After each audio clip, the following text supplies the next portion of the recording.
much as the fear that we had going on. And the players obviously were paid $10,000 to $30,000 per fix. But what this does is it hits at the core of the identity in the sport, especially in the modern day betting era. College basketball today, only on SportsGrid. Basically, my co-host on Game Time Decisions, Josh Doan, is featured so much. And I also want to say this basically now confirms we are the premier Josh Doan network in all of sports media. No way no other show mentions Josh Doan as much as this one. Is that a success? Is that a failure? I don't know, but I think it's true. Game Time Decisions, only on SportsGrid. Meanwhile, Charlie Baker of the NCAA has planted his flag. He wants to see the end of prediction markets, and of course is a little bit nervous with all of the different stories that we've heard surrounding sports betting allegations of some folks being corrupt out there and maybe some point shaving. It does make some sense here. I just wonder which of the sports betting operators are going to stand with the NCAA. Newswire, only on SportsGrid. But I remember being 16 in high school, being in my school uniform, long pants and a tie, and I deadlifted 200 kgs, so that's 440 pounds. So so that was I actually have a video of it, so it might get leaked somewhere. Someone might be able to find that one. We might need to get that one to B-roll the show with. The Smiley Show, only on SportsGrid.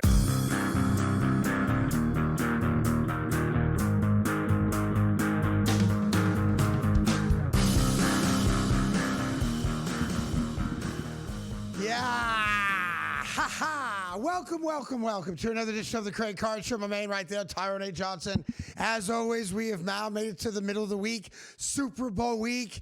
And I know the pizzazz hasn't picked up just yet. You had that dopey flag football game yesterday. Nobody watched it. Nobody cared about it. The only takeaway was that Shedeur Sanders is just as bad playing flag football as he is playing real football. 2 more interceptions to add to his resume as an NFL quarterback. But the big football news today in New York, at least, is that Frank Reich. Who? Yeah, Frank Reich is the new offensive coordinator for the New York Jets. Frank, of course, the former head coach of the Indianapolis Colts, where he kind of got screwed because Andrew Luck decided to retire on him. Yeah. And the head coach in Carolina, where he wanted C.J. Stroud, but the owner forced Bryce Young on him in that draft. But I will say this. While Frank Reich is not a sexy hire, he's not going to make you moist. Frank Reich is an adult. Frank Reich is a professional. And if there's one thing the New York Jets have lacked for the last, 63 years, it's having a professional adult in the room. At least you get that with Frank Reich. Absolutely. And when you look at his history as an offensive coordinator, did a really good job with the Eagles. I mean, he had Carson Wentz playing MVP. Playing at an MVP level, and then ended up winning the Super Bowl as an offensive coordinator with Nick Foles. Yep. So when you talk about him as a coordinator, in addition to being an adult in the room, I think that this is the best coordinator hire so far in the city, and that includes both of the Giants coordinators. I don't know about that. That's a good question. I'm not sure if I would agree to that, but I think for a 64-year-old man to take a job that's unwinnable, which I think the Jets' job is, with no starting quarterback in the moment, which is what the Jets' job is, it gives me hope, actually. Because I was afraid that the New York Jets, you see Frank Reich there, he's a very religious man, and that has blown up some of his previous coaching stints. It has. When he has become very religious in the locker room, and allegedly, I should say, I'm not in the locker room. But I'll say this. Woody Johnson allowing Aaron Glenn to hire a guy that's been around the block a few times, and Frank Reich, been out of the NFL for, I think, 2 years now, was over there at Stanford, helping Andrew Luck out of all the things.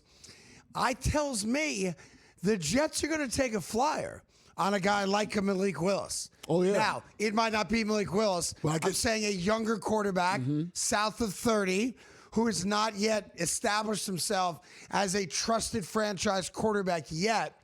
But I think what Frank Reich does bring to the table is a guy who played quarterback, a guy who's coached quarterbacks, a guy who got the single best season out of Carson Wentz, a guy who got great football, his best football, out of Nick Foles.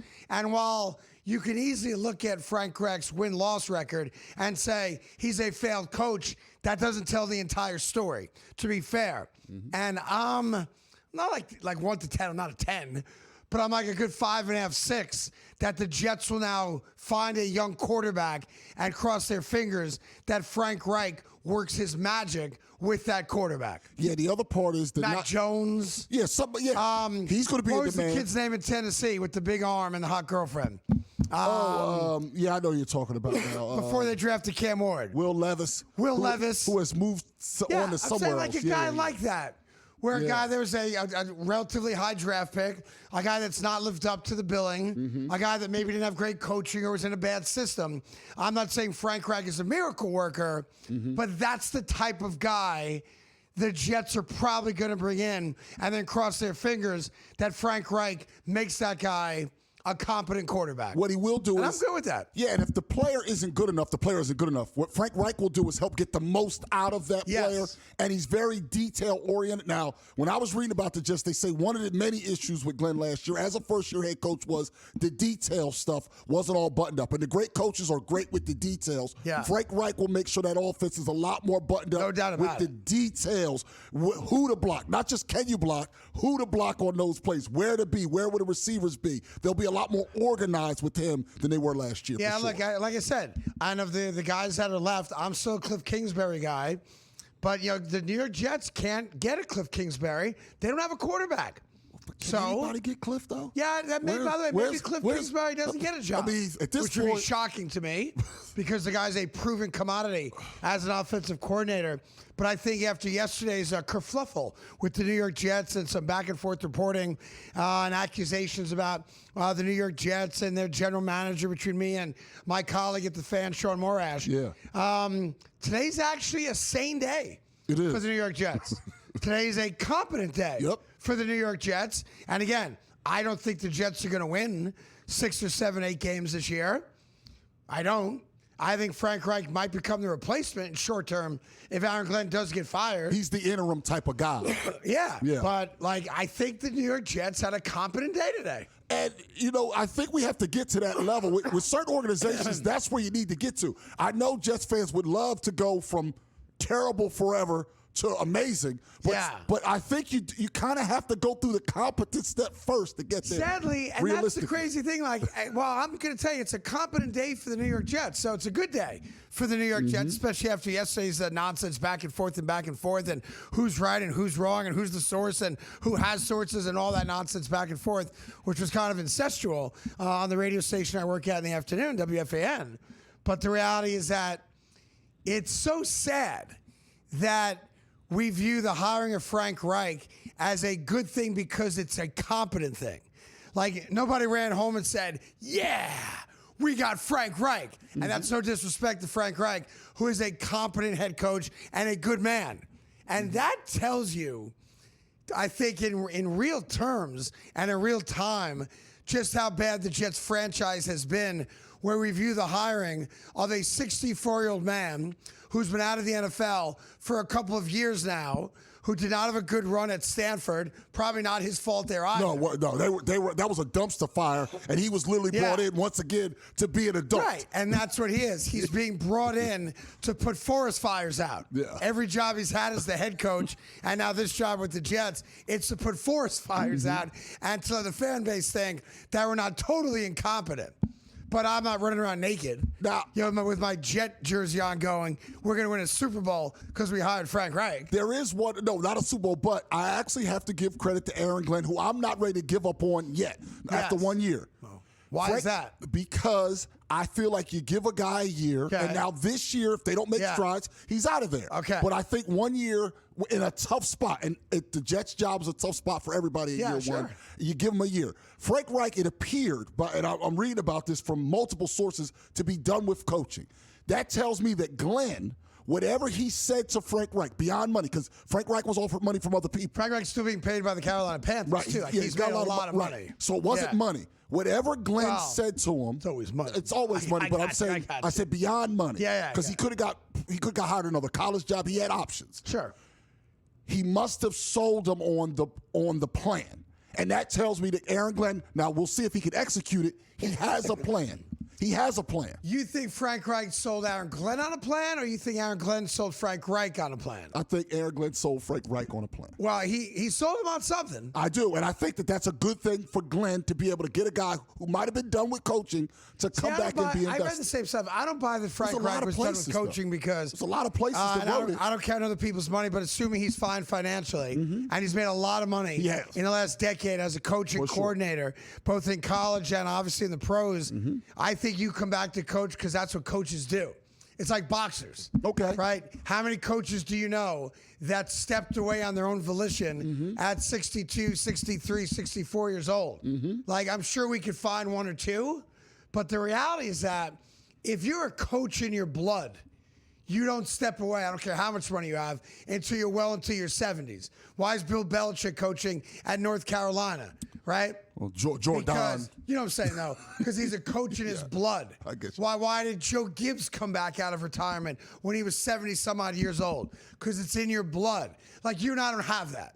Like, I'm not going to die behind the microphone. You're not going to die behind the microphone. Hell no. You're going to die in one of your 17 houses down in Avenel, New Jersey.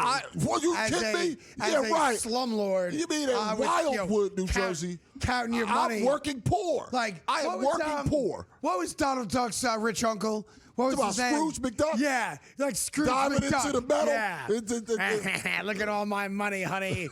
I'm a slumlord in Asbury Park, and I love it. That's where you're going to die. Yeah, not behind a microphone.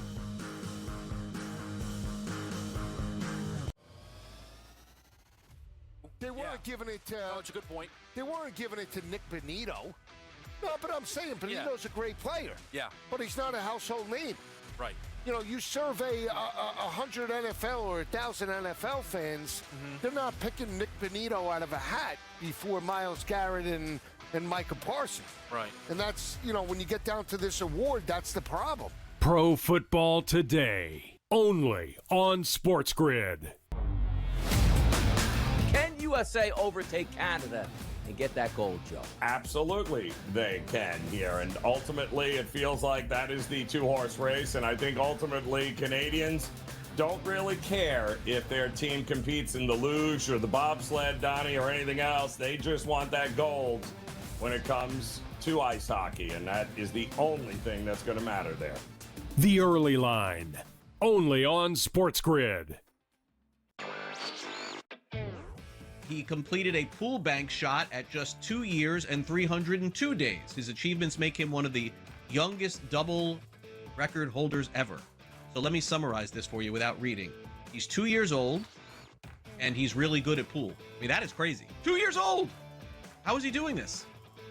I have no idea. So I guess we got to start training our youngsters to play pool. Okay, fair enough. Newswire, only on SportsGrid.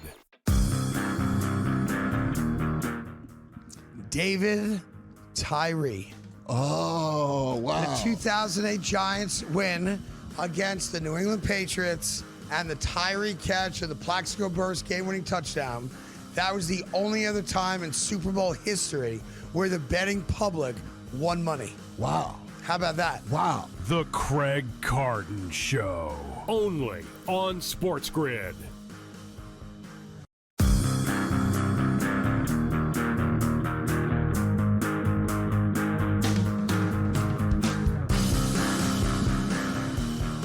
All right, welcome back to the Craig Carton Show. Tyrone Johnson here as well.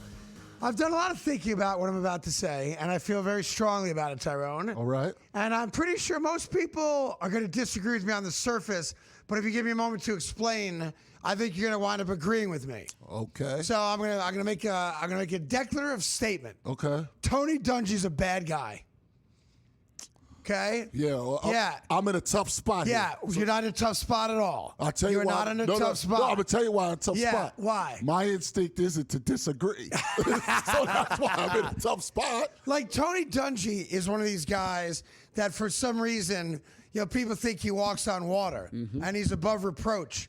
Tony Dungy's the same guy that didn't stick up for DeMaurice Smith when John Gruden was using racial epithets to describe him. Tony Dungy did not have DeMaurice Smith's back at all and stayed away from it because he didn't want to mess up his money or didn't want to go out there, regardless of him being black, should be irrelevant. When you read the things that John Gruden said and wrote about DeMaurice Smith, it should make your skin crawl. I don't care what color your skin is. But Tony Dungy avoided it. Tony Dungy didn't support a man of color in DeMaurice Smith. And as DeMaurice told us on the podcast a few months ago, that's one of those things that is like burned into his memory that he can't get over. Yeah. Because it doesn't make sense to him how another prominent African American in the world of football was left naked by himself on an island, and Tony Dungy had an opportunity to say something about it on national TV and didn't.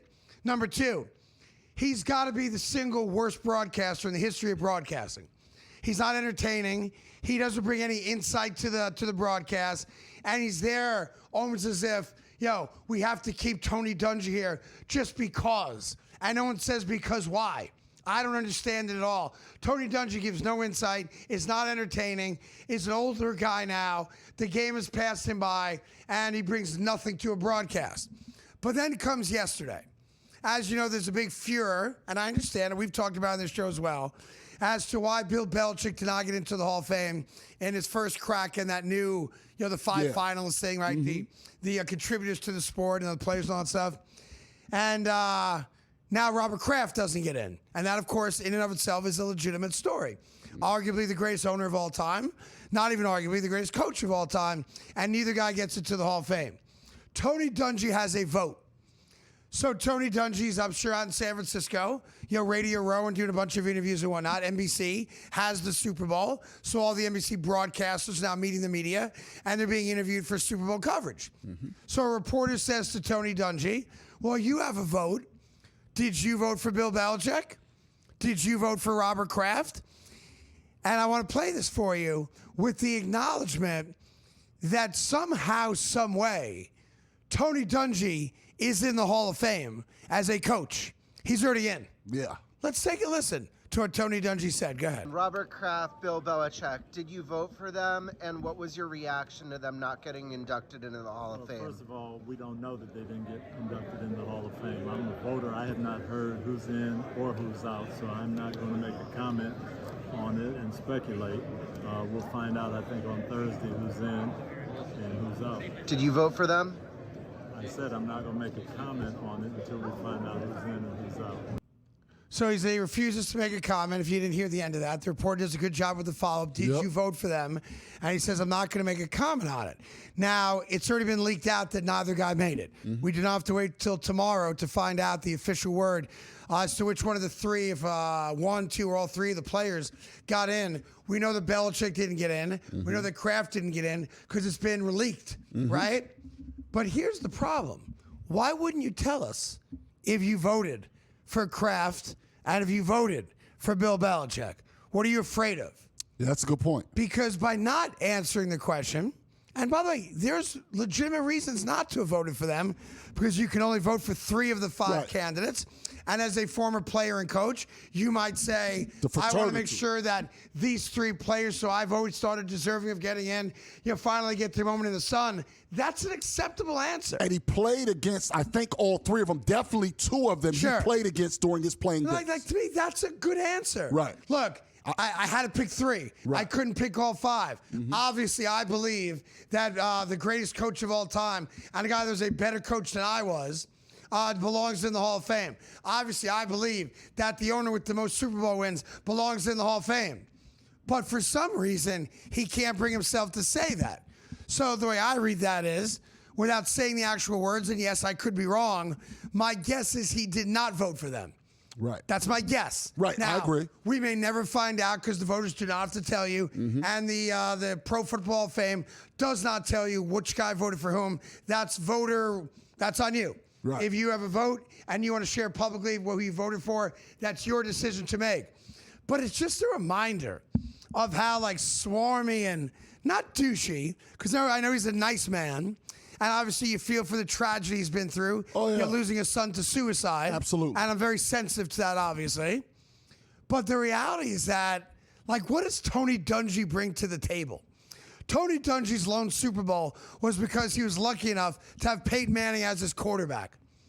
And now, I'm not sure why he's even in the Hall of Fame, based on his win-loss record as a coach. Yeah, like, Bill Belichick won 6 Super Bowls. Tony Dungy has 1. And Bill Belichick's not in, and Tony Dungy is. Now, I'm good for him. Good for him that he got in. Obviously, he's a bit of a trailblazer.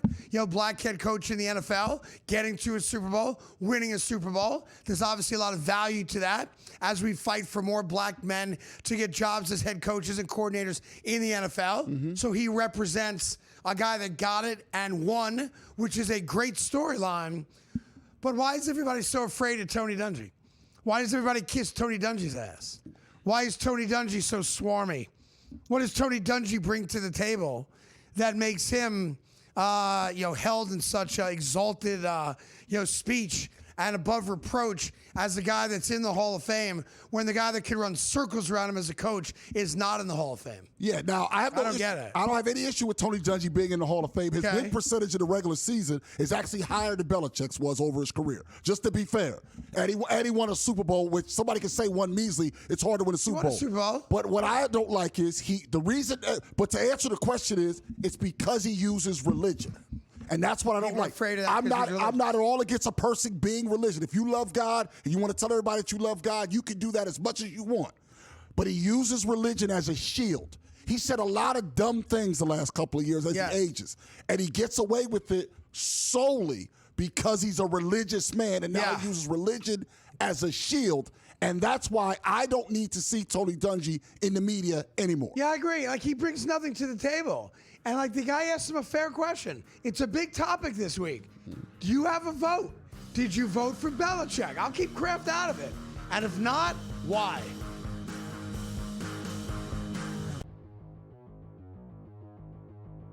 Aaron Judge, no stranger to hitting 60 home runs in a season, but we certainly aren't going to put a FanDuel win total or even DraftKings at 60. So Sam, our producer, set it at 55. Aaron Judge will hit 55-plus home runs this year. You going to buy or sell? All right, Aaron Rodgers here. Oh, there Aaron, he is. What do you think? What do you think, Aaron? Can you hit 55? Aaron Judge, right? I got it in my head here. 55 is asking a lot, Sam. It's asking a lot. He hit 53 last year, 58 the year before, 37, but that was the year he hurt his toe in Dodger Stadium, and then, of course, 62. I got to sell this. All right, you're asking for just to be 7 home runs off the record? I mean, no, he can't keep doing this every year here. Plus, he does have an injury history there. Over the last 2 years, he's been completely healthy. I'll just say no. Between the possibility of an injury, teams waking up and going, nope, not pitching to him, I'll take the under here. Although, as a Yankee fan, he better.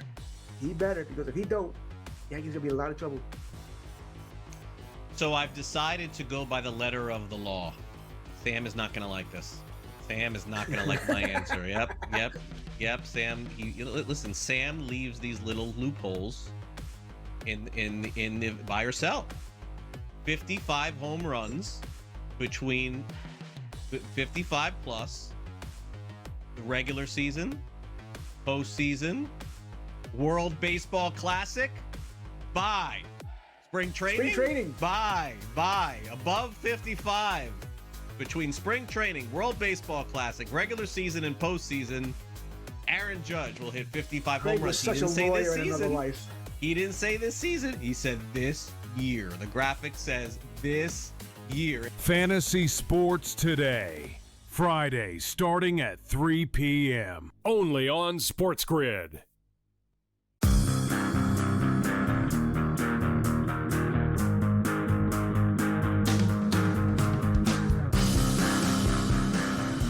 Hi, welcome back to the Craig Carton Show. Tyron Johnson here as well.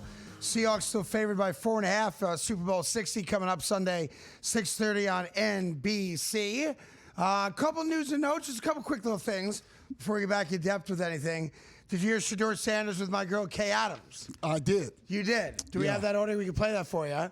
Here's Shedeur Sanders with Kay Adams on a FanDuel TV, and this is why some people just are never going to believe that Shedeur Sanders is ever going to truly get it. Listen to this. You have flashes. That's the most thing I appreciate about this year is I proved to myself I'm able to dominate the league.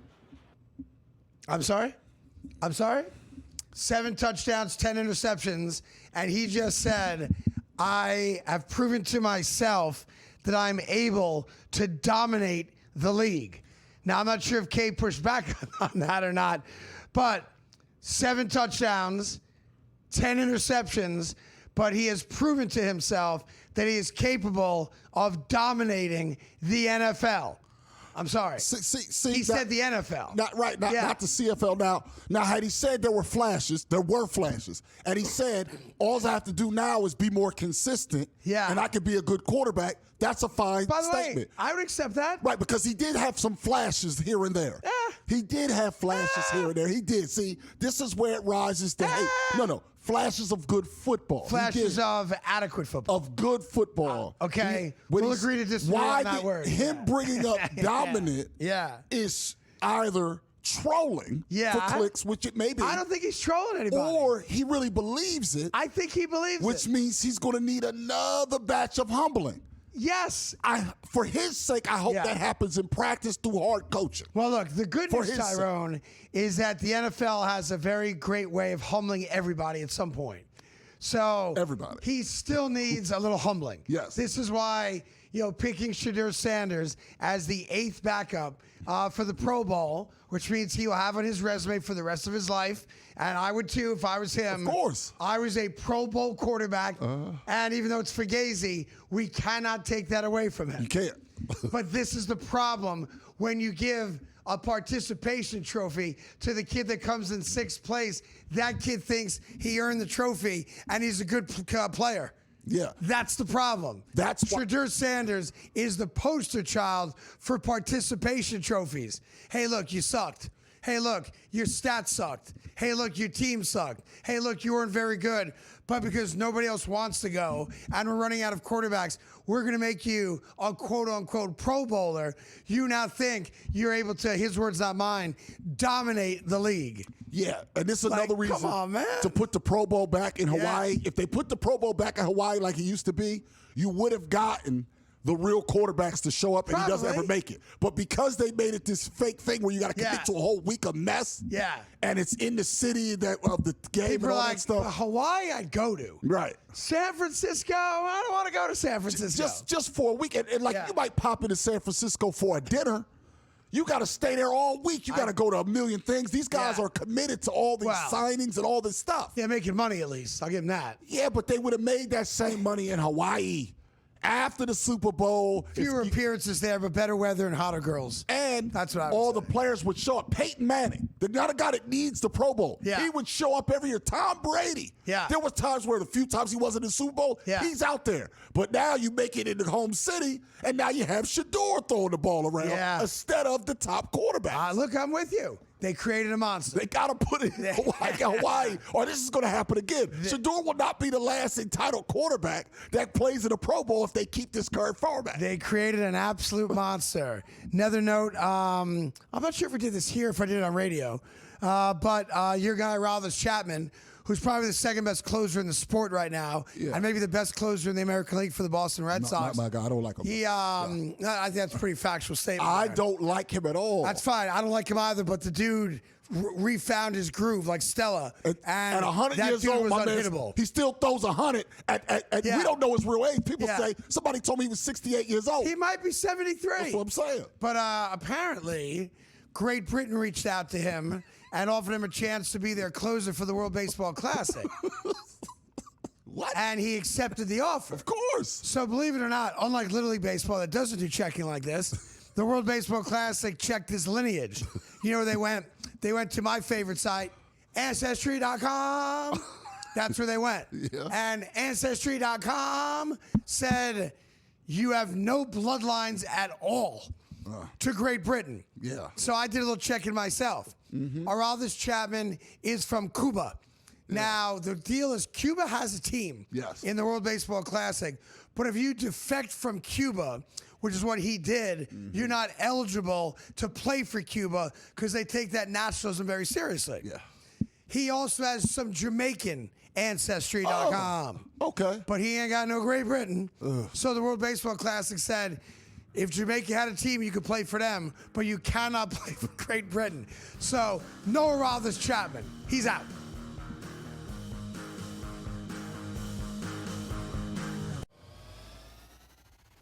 I'll go to my grave convinced, by the way, if Sean Payton takes the field goal and goes up 10-0, maybe that's a totally different game and Denver's playing this weekend instead. So I'm not trying to bash New England. They obviously are a very good team. I just don't think they're a great team, and I felt like the winner of the NFC title game was going to win the Super Bowl. So I still feel, as we're days leading up to this game, I still feel like that's the case. Pro Football Today, only on SportsGrid. David Tyree. Oh, wow. The 2008 Giants win against the New England Patriots, and the Tyree catch of the Plaxico Burress game-winning touchdown. That was the only other time in Super Bowl history where the betting public won money. Wow. How about that? Wow. The Craig Carton Show, only on SportsGrid. He completed a pool bank shot at just 2 years and 302 days. His achievements make him one of the youngest double record holders ever. So let me summarize this for you without reading. He's 2 years old, and he's really good at pool. I mean, that is crazy. 2 years old! How is he doing this? I have no idea. So I guess we got to start training our youngsters to play pool. Okay, fair enough. Newswire, only on SportsGrid. Heads or tails? Over or under? Seahawks, Patriots. Don't stress. SportsGrid breaks it all down. They are locks. We can capitalize. We're going to see a ton of over money. Props, expert guests, and smart insight leading up to the big game. Oh my God, if Sam Darnold wins the Super Bowl. Only on SportsGrid.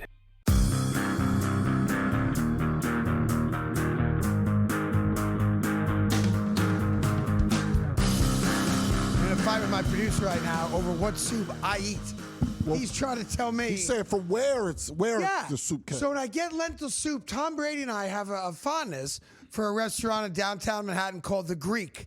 It also used to be two places, Greca or The Greek. Now there's one place, it's called The Greek.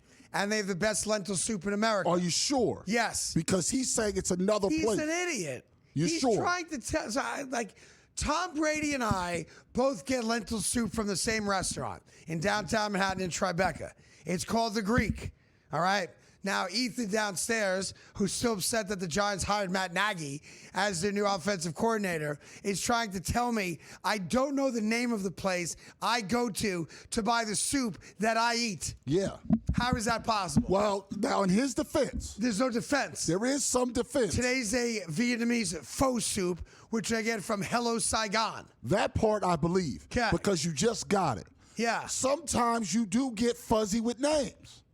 Not when it comes to food in restaurants. It does. One time you told us where a restaurant was. Yes. And we went to go after the show. Yeah. And the place was actually 14 blocks from where you said. You get places confused sometimes if you haven't been there in a while. That's fair.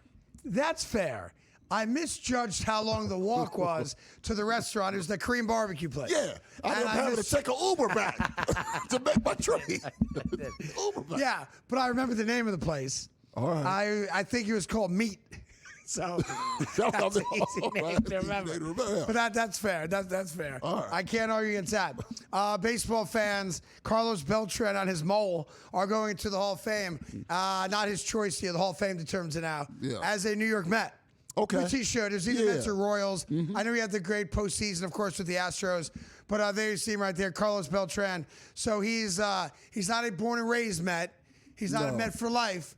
But his best years with the New York Mets, I think that's the right choice. Absolutely, and I do think he was a deserving Hall of Famer.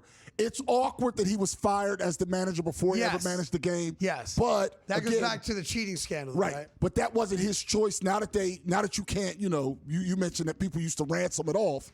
It is what it is, and I think it's the right thing. And the Mets fans should take pride in getting another Hall of Famer because you're not getting a World Series anytime soon. Baseball's different now. The Phillies won, 83 games. They went to a World Series. They lost it. But you can make a run. You just got to get in now. Get in, have two good starting pitchers and a closer, and anybody can win a World Series now. The Mets, it ain't that special. This year, they're not getting to the World Series. I don't think the Mets are winning the World Series this year either. That's what I mean. But I do think the Mets will be a playoff team this year. I'd be surprised if they're not. A playoff team? I think they're a playoff team this year. Really? I do. I think the National League East is wide open. No, it's not. I do. Don't say that. I know it's the Phillies. Wait a minute. No. I didn't say the opinion. Yeah. They're factually the best team in the division. The Phillies are good. The Phillies aren't dominant. They're better. The Phillies than the are Mets like a 91-win team. They are a 95-win team. What's the over/under for the Phillies? Check if you don't mind. Because I don't know off the top of my head. You're throwing it to me off the phone. No, I'm saying, when you get to it, get to it. All right. All right? Yeah. A couple other things. It's a tough one for me to do, but you're thinking about Adore Lay. Adore Lay's my favorite Italian pizza place downtown, but not for the lentil. Now, the soup is very good there, but the lentil soup at the Greek's the best lentil soup in America. Adore Lay's got the best downtown pizza. That's not an arguable fact. And their soup is very, very good. They also make chicken wings with little pieces of pepperoni on top, which I've never seen before, and I love that. So there's a WNBA star, which is like a bit of an oxymoron as well. She's a WNBA star. No. There's one girl that we all know about. Her name's Caitlin Clark. Everyone else is the same. There's Caitlin Clark. All right, I'll give you a second. Paige Butchers. How do you pronounce it? Paige Becker. Becker. Is it Becker? Beckers. Yeah, Paige Beckers. Excuse me. The Connecticut star. Yeah. She's kind of a star, but then everyone else is just blends in with the background. In any event, there's a gal, very tall gal. So she's not a point guard, I guess. No, I think she's like 6'10" or something. She's a center. She is? Yeah. She's a big girl. Like height-wise. Yeah, she's a center. Like she's not a little girl. She's very tall. Yeah. Anyway, Cameron Brink is, I guess, a well-known WNBA player. She is. I've never heard the name before. She was also popular. Oh, there you go. In There she college. is right there. Yeah, all right. She's been in the body issue Big of belly ESPN, and she was on Sports Illustrated swimsuit edition. So she's wearing a swimsuit, yeah? That must be what that picture's from? Yeah, she's 6'4". She's got to have normally a large belly button, but now that you say she's 6'4". She's 6'4", that's normal for 6'4". That might be a normal belly button for someone 6'4". No, she's 6'4". She's got a bigger belly button than I do, and a flatter stomach. I'll give her that. So Cameron Brink came out and said she told TMZ that she would do Playboy if her fiance approved it. Yeah. I just had one question. Who asked you? like they went. See, that's a cold shot at that poor young lady. Whoever called you and said, "Would you consider doing like Playboy?" The person that did Playboy call and say, "Hey, we'd like to have you in our Women of the WNBA monthly"? Oh God, that's a cold shot. It's like it reminds me of a great Chris Rock joke. You know, Chris Rock told the joke when Jada Pinkett Smith was boycotting the Oscars. Yeah. He goes, "That's like me announcing that I'm boycotting Rihanna's panties." Yeah. Nobody ever invited me. Yeah, you know that joke got him slapped. That joke got him slapped. He wasn't playing no game. Joke. It was a great joke. So I'm just wondering, did Playboy ask her? Of course not. Playgirl asked me once. Playgirl offered me $10,000 to be on the cover of Playgirl. And the agreement, I'll show you the contract one day. The agreement was no full frontal. I would show you my bare ass, and I started working out like the Dickens. But they offered me $10,000, and then at the time CBS said I wasn't allowed to do it. Now she was asked a direct question. Okay, but why would you ask that question? Like, did Playboy reach out to TMZ and say, "Hey, if you have Cameron there, tell her we'd love to put her in Playboy"? Because somebody, who asked? There's a basketball player or some athlete who is going to be in Playboy coming up. Okay. So they said such and such. I don't know the person was in Playboy. Would you consider it? So all she did was answer a question. Got it. As you rake her over the coals. I'm not raking her over the coals. I'm saying nobody business. asked you. She was on. No, someone did ask her. That was the point. Playboy never reached out to me and said, "Would you do Playboy?" So what? Okay. Because then the answer is a good one.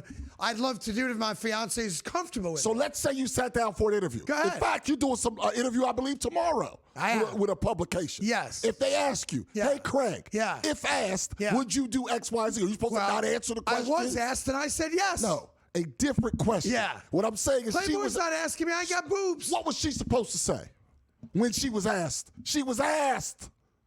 TMZ asked her, what was she supposed to do? I don't know. What was she supposed to say? She gave an honest answer, which she would if the fiance was arguing. I think it's more, and I appreciate what you're saying. I'm not arguing with you, just argue.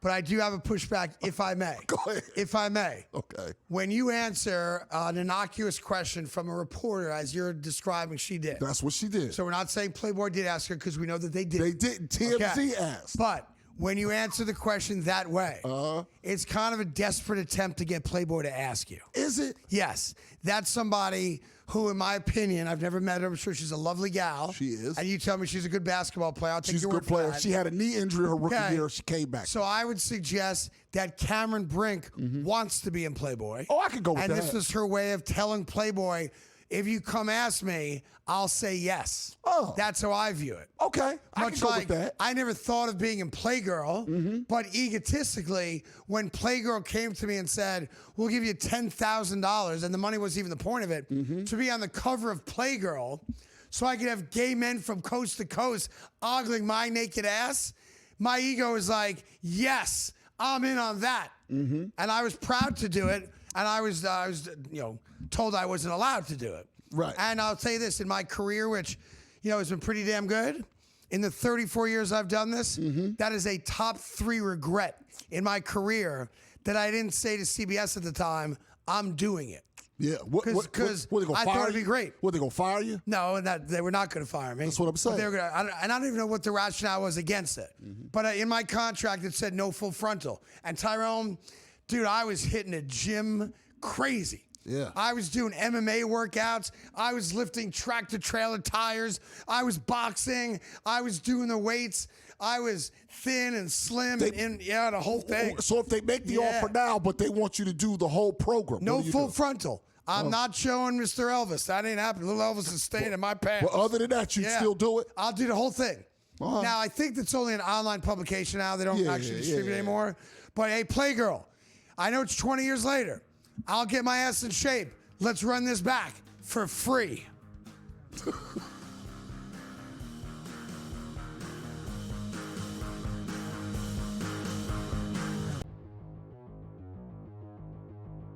Aaron Judge, no stranger to hitting 60 home runs in a season, but we certainly aren't going to put a FanDuel win total or even DraftKings at 60. So Sam, our producer, set it at 55. Aaron Judge will hit 55 plus home runs this year. You going to buy or sell?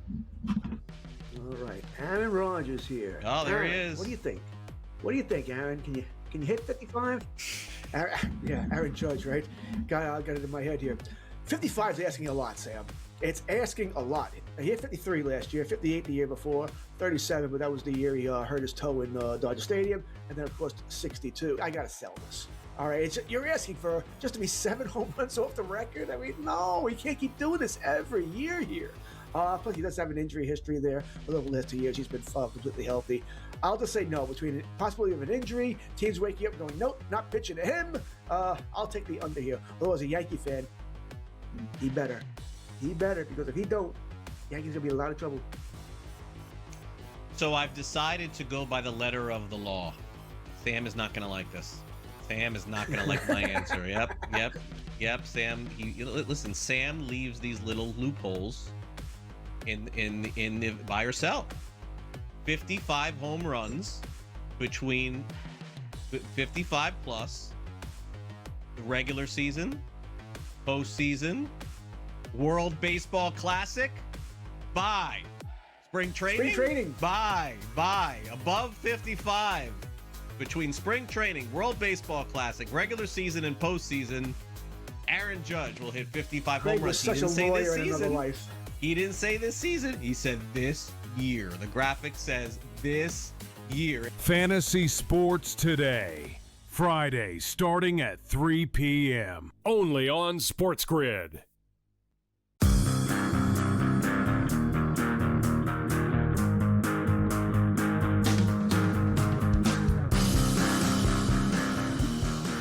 Hi, welcome back to the Craig Carton Show. We're 24 hours away, a little bit more than that, actually, from the trade deadline in the NBA. Yeah. You've had actually some decent trades thus far, but everybody's waiting for Giannis. And now there's some rumors out in Golden State that they have rumors, just rumors, that Draymond Green's name has been mentioned. Should Golden State be able to get Giannis out there? Yeah. That Draymond Green, just rumors, theoretically could be part of a package that Golden State uses to entice Milwaukee and whatever third team potentially would be involved as well. Yeah. Which would be, for my money, would be awesome. That would be cool. Because it would end Draymond's career. But Draymond's hanging on because Steph's there. But Draymond did handle it well. He says I would have no. They asked him about it directly. Credit to Draymond for handling it like an adult. He was like, if it happens, it happens. And it was also like he was like, it's the white ref's fault. No. He said whatever happens, happens. And I appreciate the 13 and a half years I've had. Yeah, that's okay. So he handled that part Solid well. answer. But the way he answered also means that they probably, out of respect, told him, we don't know for sure, but you're going to hear your name in some rumors. Yeah, by the way, see, Draymond Green is an offensive liability. At this point. Period, stop, Absolutely. right? Draymond Green still, look, I think he's a clown, look, Draymond Green's been a great defensive player. He's a borderline Hall of Famer. I know he's going to get in, so good for him. Very good passer. Yeah, Four size, very and good he's passer. got his basketball IQ is legit. Yep.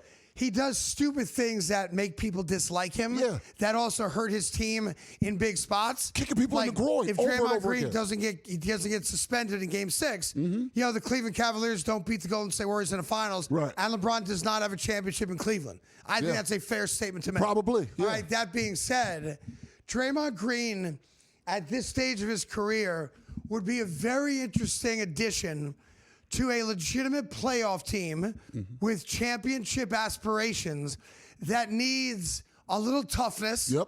That needs that guy that is a pain in the ass to the opponent. Yep. That only comes in for defensive stops that you put against the first or second best player, non-center, that you're going up against and brings a little juice to the room. All right? Yeah. And I'm serious about that. Like, I appreciate Draymond's game. I wish Draymond would cut all the nonsense out because it diminishes how good a basketball player he has been. And I think he knows that.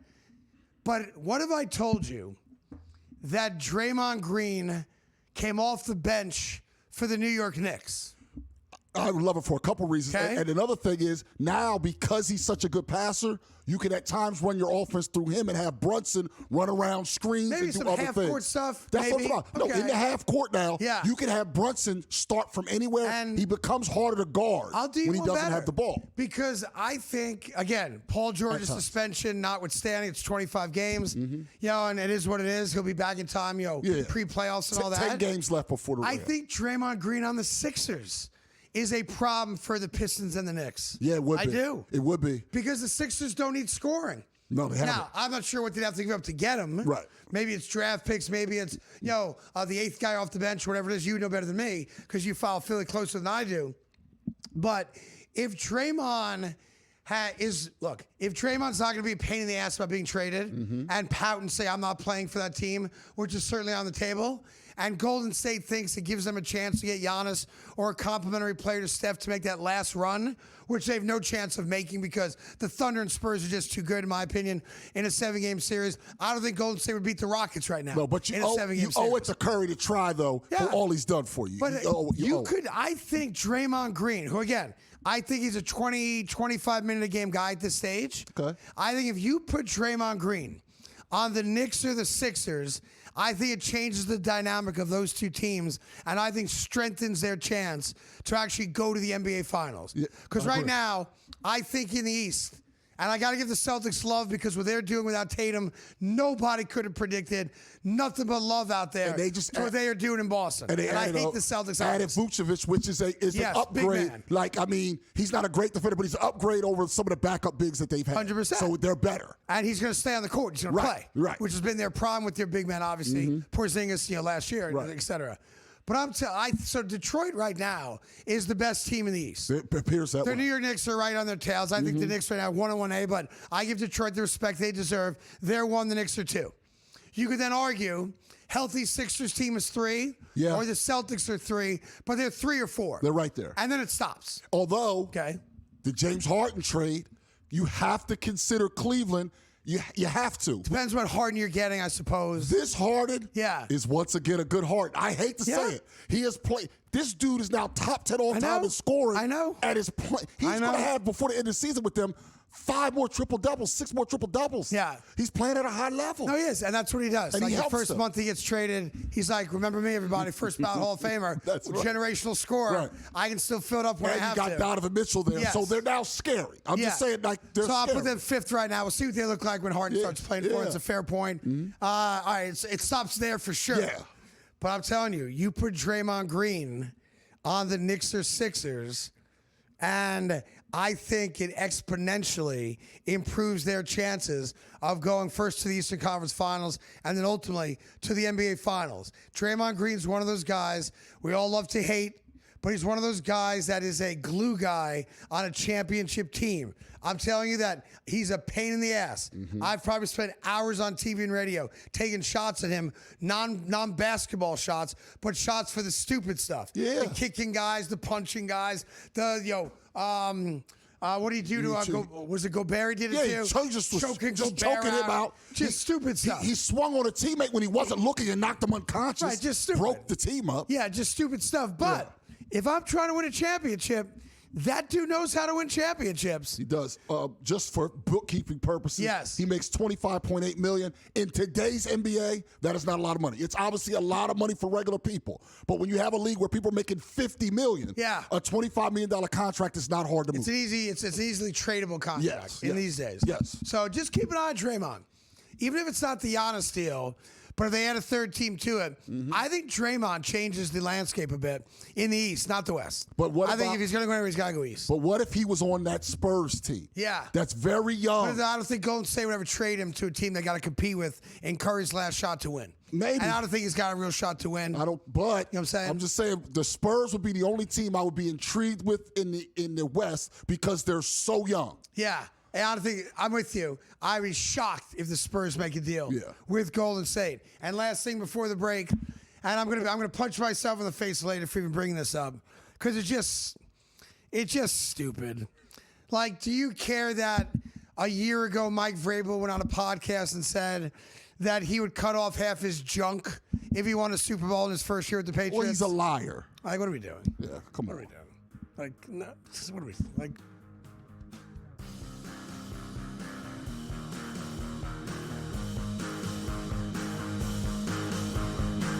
Heads or tails? Over or under? Seahawks, Patriots. Don't stress. SportsGrid breaks it all down. They are locks. We can capitalize. We're going to see a ton of over money. Props, expert guests, and smart insight leading up to the big game. Oh my God, if Sam Darnold wins the Super Bowl. Only on SportsGrid. They're just unblemished everywhere. They dominate you defensively, and they have offensive balance. They force turnovers and control the glass. Let's put it to you like this. UConn isn't just undefeated. They're a tyrant over the women's basketball landscape. March won't expose them much as they will confirm their invincibility. College basketball today. Only on SportsGrid. Can USA overtake Canada and get that gold, Joe? Absolutely, they can here. And ultimately, it feels like that is the two-horse race. And I think ultimately, Canadians don't really care if their team competes in the luge or the bobsled, Donnie, or anything else. They just want that gold when it comes to ice hockey. And that is the only thing that's going to matter there. The Early Line. Only on SportsGrid. Drake May and Sam Darnold here and again. Getting out of Stidham, which who knows what that have brought to the Super Bowl. But at least we get a young quarterback in Drake May looking to stamp his claim to, yeah, Tom Brady was great for this organization. Let me see if I can run a couple championships up the flagpole early in my career. And then there's Sam Darnold at this point, where he's getting other general managers fired while he's making his run to the Super Bowl. He's been nothing short of really, really good this season. Pro Football Today. Only on SportsGrid.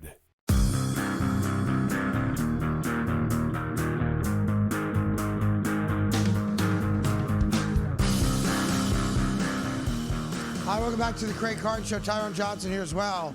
You're going to see throughout your timeline on Instagram today and Twitter today and wherever you get a lot of your sports stuff these days that there's a lot of writers up in arms about a big story that only affects them and their fraternity of writers. Tyrone brought this story up to me off air. The Washington Post has shut down its sports department. And a bunch of other things, yeah. And what? Well, that's the whole thing. Oh, that's the whole story? Yeah, there's no more to it. Why are people going crazy about that? It's not about people really going crazy. It's about... Did people lose their jobs? A lot of people. Oh, I feel bad for that. Yes. Like 300, like a third of the staff lost their jobs. Oh, is that right? In one fell swoop. That's what it was. It wasn't, oh my God, we can't. It was 300 When's the last people. time you read a story in the Washington Post that you cared about? Me? Yeah. Daily. I'm the wrong person to ask. Yeah. You read the Washington Post? I'll say it out loud. For sports? For years, in my opinion, they've been the best sports department in the country. Wow. To me, and I don't know another one that's close. I didn't know that. They got the local things. Obviously, I think they're feel great. bad when anyone loses their job. And I know a lot of those people personally, and I want my friends to lose their here's job. It's I guess a sad reminder that the newspaper business is a dead business. It died years ago. Like nobody goes and buys a newspaper anymore. The Washington Post's readership in the tangible newspaper was under 100,000 daily newspapers. Oh, yeah, on the tangible, but they've done well with their online thing, and that's all gone. It's like, shouldn't everyone have seen this coming? Perhaps. Right, like the New York Times bought The Athletic. Yeah. Right, so that's their now sports division. Mm-hmm. They don't employ New York Times sports writers. They just employ guys that work for The Athletic. Yeah. Right, so there are other outlets, digital outlets, I guess, for writers to do their thing and perfect their craft and tell their stories online. But, well, I mean, this shouldn't be a surprise to anybody. And I want to be clear. I feel very badly for the people that, for whatever reason, didn't see it coming and are unemployed, no fault of their own. Mm-hmm. But I remember a day when, we got our sports from the 11 o'clock news. Yeah. And then ESPN Sports Center came around, and nobody was crying for Warner Wolf or Len Berman, right? Who lost their jobs. I think people were, though. And then when the internet came along and made Sports Center irrelevant, I didn't see people crying for, Steve Levy and Stuart Scott. Well, Stuart Scott didn't lose his job. I know he passed away. No, he didn't lose his job. But you follow what I'm saying? Unfortunately, this is the technological evolution, right? Right, but is it? But for me, if you didn't see it coming, there's a part of me that says maybe you should have and prepared for the inevitable. I could be wrong about that, but I don't know. No. I do feel bad people losing their jobs. So don't get me wrong. I want to be sensitive to this. Hundreds of people lost their jobs. And I feel terrible for them. But you can't wake up today and be like, oh, I thought everything was great in newspaper world. Right. I didn't see this coming. You mean nobody reads the newspaper anymore? Like, no, they don't. They don't. Like, you aside, because you have this alleged loyal readership of the Washington Post. I can tell you what I look at every day. I can tell you what I look at every day. When's the last time you bought a Washington Post? I subscribe to it online. When's the last time anybody bought a New York Daily News? Like, when? The answer is they don't. I pay for it online. No, you don't. Yes, I do. Dude, every time. I have it open right now. Dude, anytime money comes up, you got boxing gloves on. Now you want me to think you're actually taking money out of your pocket and buying an online subscription to a newspaper in Washington? Washington Post does national stories as well. Lying. Well, they did. You're lying. I had that. I pay for the Athletic. Let me guess. You buy Sports Illustrated too? No, not anymore. Oh, you stopped buying that one? No, I don't have that. Why? Great writers. Not really. Not as many. Those writers Not as many. When Peter King was there, yes. No Peter King, I'm out. So, no Monday morning quarterback, you're out. I'm out. That's I it. went to NBC where he went. And also, the Athletic also I pay for. I believe that for people, and I still think the written word matters. That's my opinion. The written word matters, and not just the hot takes. And I think that reading makes me better at this. Now, there'll be some others that say I agree with that. I should read some more. You should. But I say reading has made me better at that. And for me, it's a sad day, not just for them. It's a sad day for me because I feel like you're going to lose out. An outlet that would inform me to help me inform the people. Well, here's the good news. Hopefully these very talented creative writers can start writing daily blogs. And people will go find their blogs. Some of them they're will. Valued writers. Right, some of them. And they can start their own website. and they can continue to write, and hopefully they've got a good enough following where people will pay money, $1 a month, whatever it might be, to download their thoughts and opinions on the sports world. It's funny when you said that you read, and I know you do. It reminded me, there's a meme going around yesterday that how come every picture of LeBron James claiming to read, he's always on the first page? Yeah, because he doesn't read. He doesn't read. LeBron, I will say this, and I'm a LeBron fan, is the biggest liar in the history of sports, especially when it comes to reading those Every books. book, he's on the first page. He should know at some point to just, if he just turns to the middle, no one questions it. Right? You're like, oh, he's on chapter 9. That's a solid read right there. He's always on the bibliography. Yeah. Have yourselves a great day. I do feel for you folks that have just lost your jobs. Fingers crossed you find employment very, very soon.